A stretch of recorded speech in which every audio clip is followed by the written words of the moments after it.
Thank you. Thank you, everybody. Please have a seat.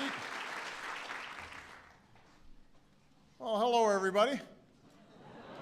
Welcome to the White House. If you've ever been in a situation where you're a little self-conscious because you feel like maybe everybody in the room is a little smarter than you, today you are right. That's how I'm feeling. Today is my pleasure to welcome a truly extraordinary group of men and women, some of the world's greatest scientists and researchers, and I've got the extraordinary honor of presenting them with our nation's highest honor for scientific and technological achievement, the National Medals of Science and the National Medals of Technology and Innovation. Now, to join us in celebrating these innovators, I want to welcome the members of Congress who are here with us. We also have Interior Secretary Sally Jewell. We've got my science advisor, John Holdren, National Science Foundation Director Franz Cordova, Deputy Director of the U.S. Patent and Trademark Office, Michelle Lee, whose work helps to oversee the granting of these awards, and our National Science and Technology Medals Foundation Chair, James Rothman. Now, as many of you know, every year I host the White House Science Fair. These boys and girls are as young as 6 years old. Sometimes their projects are a little messy. There was the cannon that fired the marshmallow into the White House wall and left a little mark, which is still there. Earlier this year, I also hosted the first White House Maker Fair. The participants there were a little older, and I met a giant 17-foot-tall, 2,000-pound robotic talking giraffe. We had a little chat, and that was unique. But the boys and girls and all the makers and thinkers across the country who I welcome here are an inspiration. It's one of the favorite things that I have the pleasure of doing as president. They're often at the beginning of a lifetime of asking questions and pushing boundaries and discovering things that hadn't been discovered before and innovating in ways that transform our world. And ultimately, that's what America is about. That's one of the things that makes America exceptional. This sense that we push against limits and that we're not afraid to ask questions.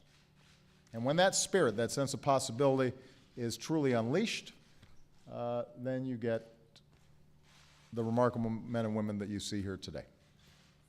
Their achievements span disciplines, span industries. There is a common thread, though, that runs through their stories. At a young age, an encouraging parent or captivating teacher was able to whet their appetite for the scientific process. Unmatched opportunities and generous funding at American universities drew some of them here from distant shores because the American scientific community empowers young researchers. Some of today's honorees, at a very young age, conducted their own experiments, ran their own labs, published their own findings. Our country's diversity, its infrastructure, its universities, and our willingness to take risks on new ideas made America the place to start new businesses and new ventures. And the results of the work of the people we honor today have transformed our world. Because of these men and women, we can use a thumb drive to store a universe of information on a postage-sized gadget, unconnected to a power source, and have the data intact a century later. In fact, I got a little gift here. Apparently this was for my library. I was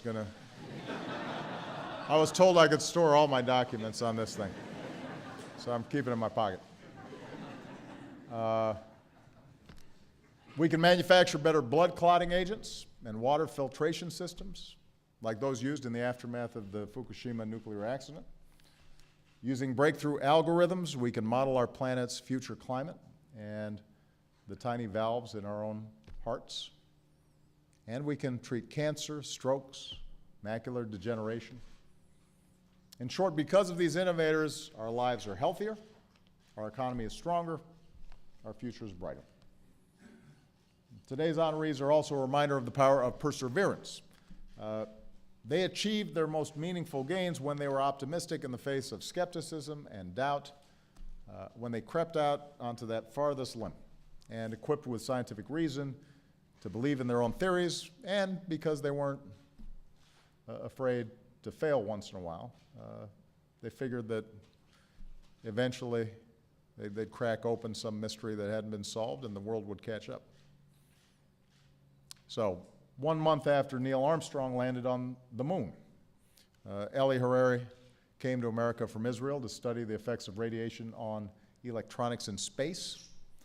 The physics he learned as a PhD student at Princeton led him to co-found SanDisk and eventually to the creation and commercialization of flash storage technology. And today his technology is in millions of portable electronic devices, which our lives would be completely different without. Certainly Malia and Sasha's lives would be completely different without them. At the time he invented it, though, his technology was too early for consumer goods, and SanDisk almost went out of business. But with patience, he drove costs down, opened large-scale markets. Describing his experience in America, he said, "We could not have done it anywhere else in the world." Mary Shaw stumbled into computer science in high school, and as a college student, she walked into a busy engineering building in search of the computer lab. And she says, "When I first showed up, they handed me a user manual and told me to go read it, and silly me, I thought it was an invitation, so I did read it, and I came back." She applied to Carnegie Mellon the same year they formed a graduate degree program in computer science, and she's been there ever since, pioneering new ways to educate students in computer science and converting the emerging field into a curriculum, and also textbooks used all across the nation. Douglas Lowy and John Schiller have collaborated for nearly 30 years, and together they developed the technology that led to the vaccine to prevent the cancer-causing HPV virus.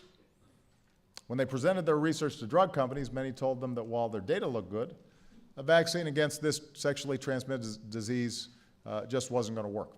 But with the help of NIH research funding, they helped create one of the most successful preventive treatments in decades, potentially saving the lives of millions of young women and girls. So the story, I'm just giving you a sample, the story of these trailblazers reflect our larger American experience, our story of constant transformation, pushing against limits. These folks represent the spirit that has always defined us, one of restless inquiry, searching for the right solution to any problem, an inclination to dream big and to tinker and pull things apart and put them back together again, an insistence on making our dreams come true. As Thomas Kyleth, one of our honorees today, says, "Scientists are intrinsically hopeful and believe in grand answers, and that if we work hard enough, we can find some of them in our lifetime." And that's a good phrase. Intrinsically hopeful. I'm intrinsically hopeful. I am. That's who I am.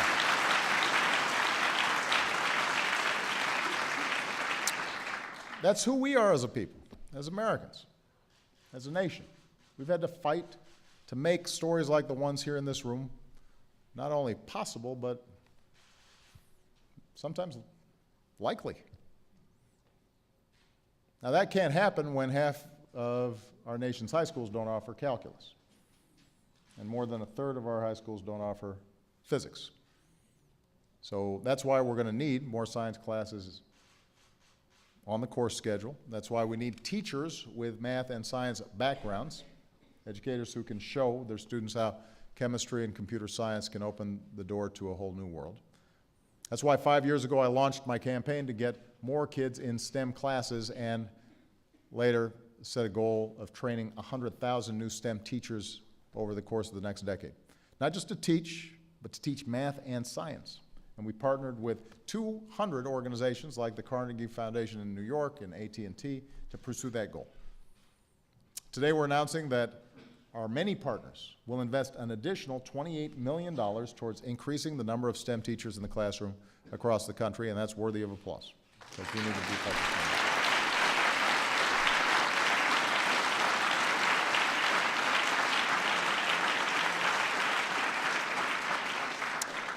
4 years ago, we called on business leaders from America's leading companies to join us in this effort, and since then, this coalition has raised tens of millions of dollars to help strengthen many of our country's most effective STEM education programs and get them broadened out across the country. And today, we can announce that over the next 2 years, this coalition will help bring these programs to an additional 1 million students across America. So this is extraordinary work. Finally, part of preserving America's scientific edge is making sure we continue to welcome the best and brightest minds from around the world. So Thomas Kaleth came to this country from India at the age of 22 with a research assistantship that took him to MIT and then Stanford, where he made critical contributions in information theory and statistics and mentored more than 100 scholars along the way. After he came here as a foreign student from Israel, Eli Harari co-founded SanDisk with 2 colleagues, one from India, another from China.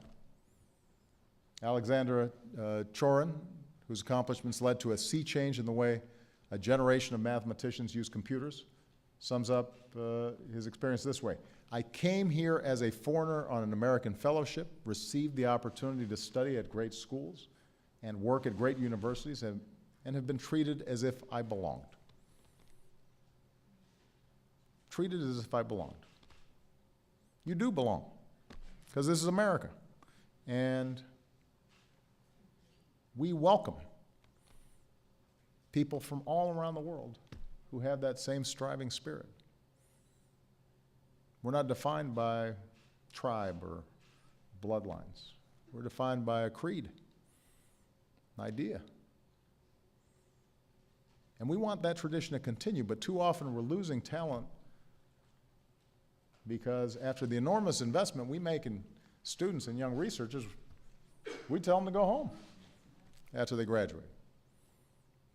We tell them to take your talents and potential someplace else. So part of staying competitive in a global economy is making sure that we have an immigration system that doesn't send away talent, but attracts it.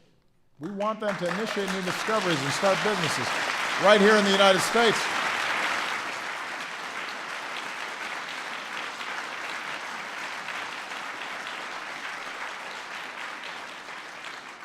So that's what I'll be talking about a little bit tonight. Part of keeping America prosperous and keeping America strong.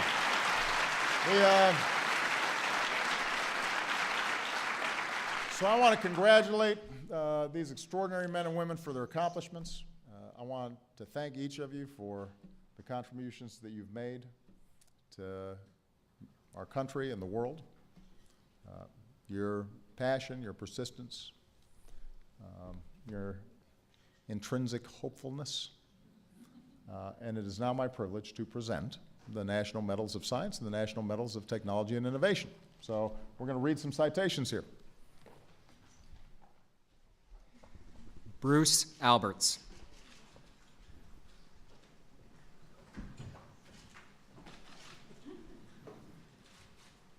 National Medal of Science to Bruce Alberts, University of California, San Francisco, for intellectual leadership and experimental innovation in the field of DNA replication, and for unparalleled dedication to improving science education and promoting science-based public policy.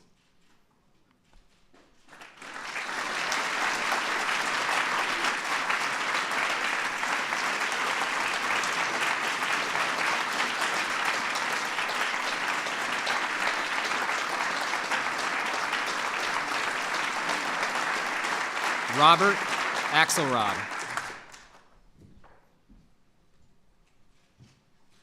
National Medal of Science to Robert Axelrod, University of Michigan, for interdisciplinary work on the evolution of cooperation, complexity theory, and international security, and for the exploration of how social science models can be used to explain biological phenomena.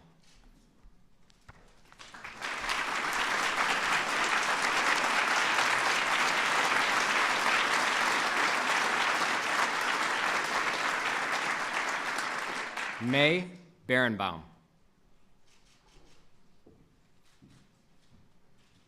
National Medal of Science II, May Berenbaum, University of Illinois at Urbana-Champaign, for pioneering studies on chemical coevolution and the genetic basis of insect-plant interactions, and for enthusiastic commitment to public engagement that inspires others about the wonders of science.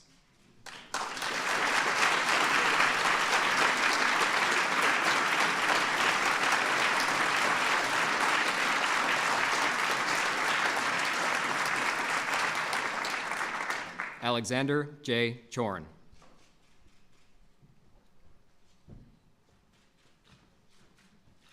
National Medal of Science II, Alexander J. Chorin, University of California, Berkeley, for the development of revolutionary methods for realistic fluid flow simulation, now ubiquitous in the modeling and design of engines, aircraft wings, and heart valves, and in the analysis of natural flows.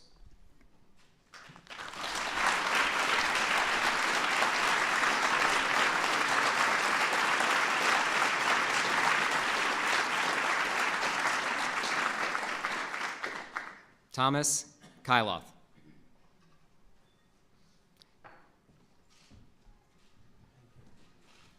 National Medal of Science II, Thomas Kyloth, Stanford University, for transformative contributions to the fields of information and systems science, for distinctive and sustained mentoring of young scholars, and for translation of scientific ideas into entrepreneurial ventures that have had a significant impact on industry.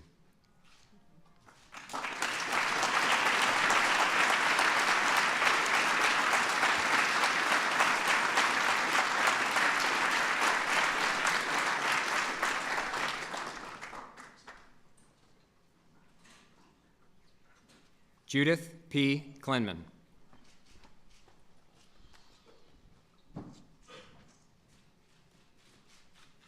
National Medal of Science II, Judith P. Klinman, University of California, Berkeley, for her discoveries of fundamental chemical and physical principles underlying enzyme catalysts and her leadership in the community of scientists.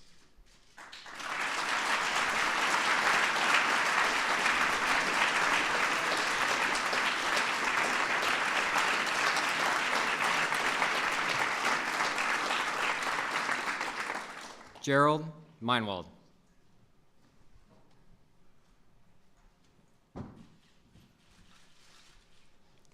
National Medal of Science II, Gerald Meinwald, Cornell University, for applying chemical principles and techniques to studies of plant and insect defense and communication, and for his seminal role in establishing chemical ecology as a core discipline important to agriculture, forestry, medicine, and environmental science.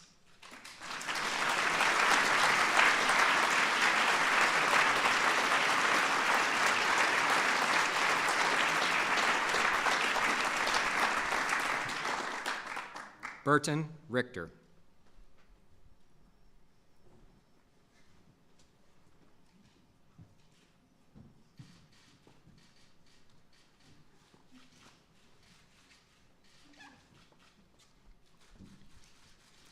National Medal of Science II, Burton Richter, SLAC, National Accelerator Laboratory, and Stanford University, for pioneering contributions to the development of electron accelerators, including circular and linear colliders, synchrotron light sources, and for discoveries in elementary particle physics and contributions to energy policy.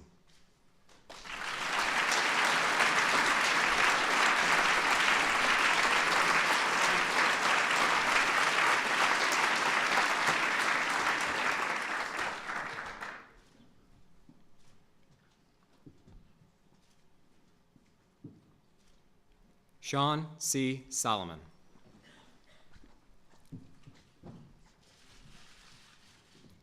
National Medal of Science II, Sean C. Solomon, Columbia University, for creative approaches and outstanding contributions to understanding the internal structure and evolution of the Earth, the Moon, and other terrestrial planets, and for his leadership and inspiration of new generations of scientists.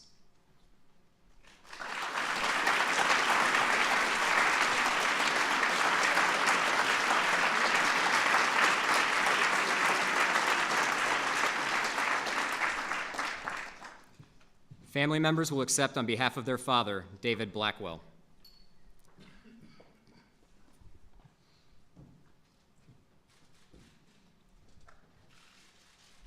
National Medal of Science II, David Blackwell, University of California, Berkeley, for fundamental contributions to probability theory, mathematical statistics, information theory, mathematical logic, and Blackwell games, which have had a lasting impact on critical endeavors such as drug testing, computer communications, and manufacturing.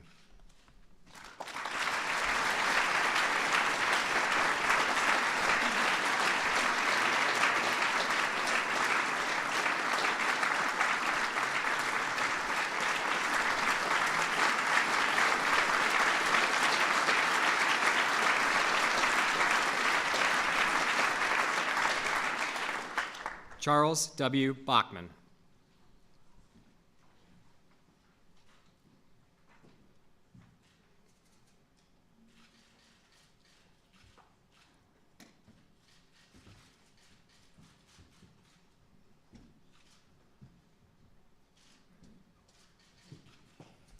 National Medal of Technology and Innovation II, Charles W. Bachman, for fundamental inventions in database management, transaction processing, and software engineering.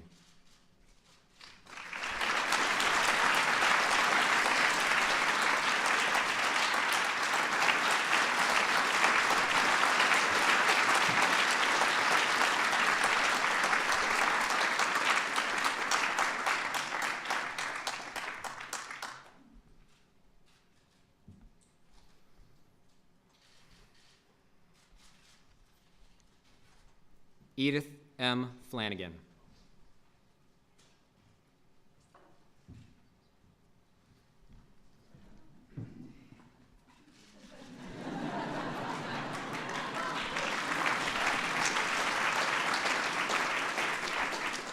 National Medal of Technology and Innovation II, Edith M. Flanagan, UOP LLC, a Honeywell company, for innovations in the fields of silicate chemistry, the chemistry of zeolites, and molecular sieve materials.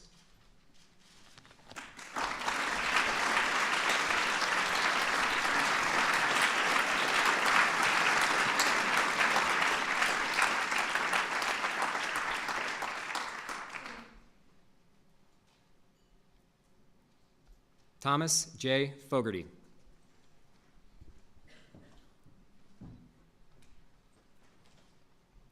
National Medal of Technology and Innovation II, Thomas J. Fogarty, Fogarty Institute for Innovation, for innovations in minimally invasive medical devices.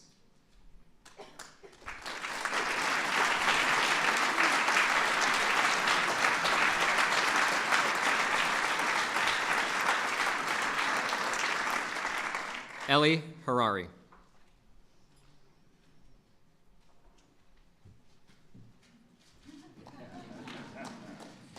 National Medal of Technology and Innovation II, Ellie Harari, SanDisk Corporation, for invention and commercialization of flash storage technology to enable ubiquitous data in consumer electronics, mobile computing, and enterprise storage.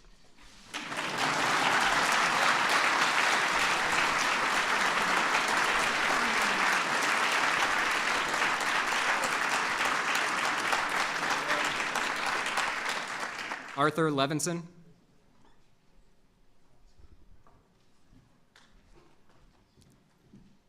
National Medal of Technology and Innovation II, Arthur Levinson, Calico, for pioneering contributions to the fields of biotechnology and personalized medicine, leading to the discovery and development of novel therapeutics for the treatment of cancer and other life-threatening diseases.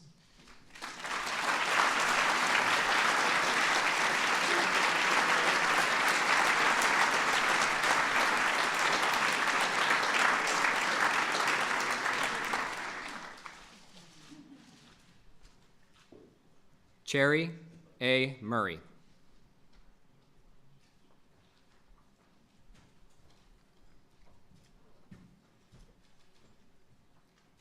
National Medal of Technology and Innovation 2, Cherry A. Murray, Harvard University School of Engineering and Applied Sciences, for contributions to the advancement of devices to telecommunications and the use of light for studying matter, and for leadership in the development of the science, technology, engineering, and math workforce in the United States.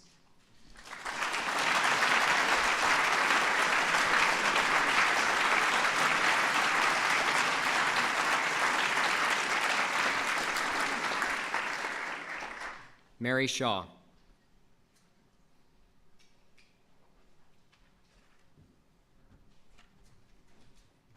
National Medal of Technology and Innovation 2, Mary Shaw, Carnegie Mellon University, for pioneering leadership in the development of innovative curricula in computer science.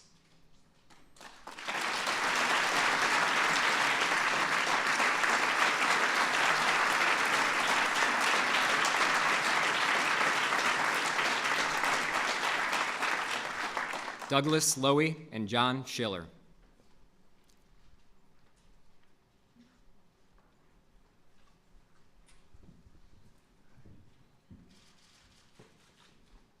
National Medal of Technology and Innovation 2, Douglas Lowy and John Schiller, National Cancer Institute, National Institutes of Health, for developing the virus-like particles and related technologies that led to the generation of effective vaccines that specifically targeted HPV and related cancers.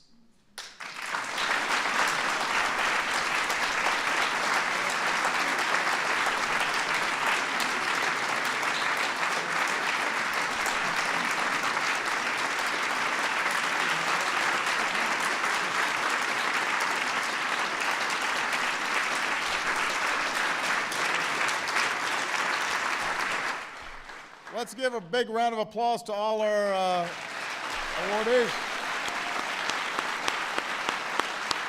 Yay.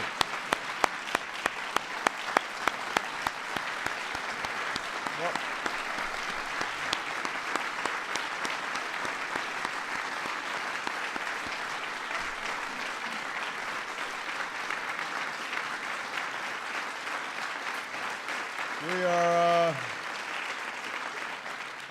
we couldn't be prouder of all of you, and I hope, for those who are watching or those who read stories or reports about this, that we're all reminded once again of the role of science and discovery and invention and reason in our lives.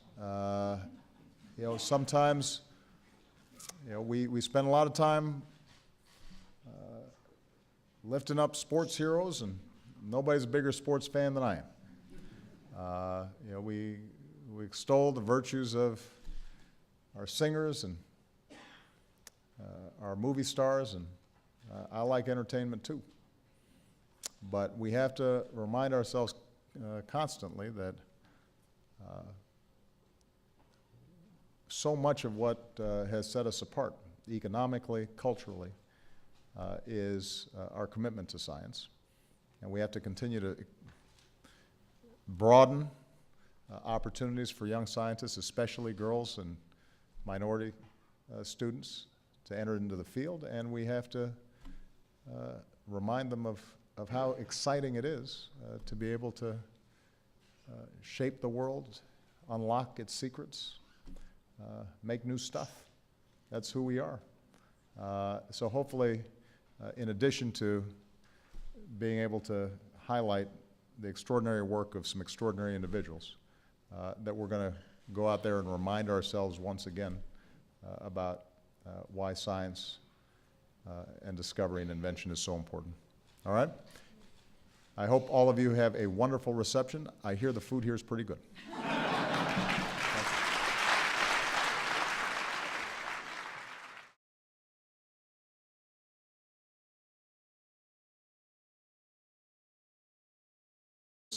Unique.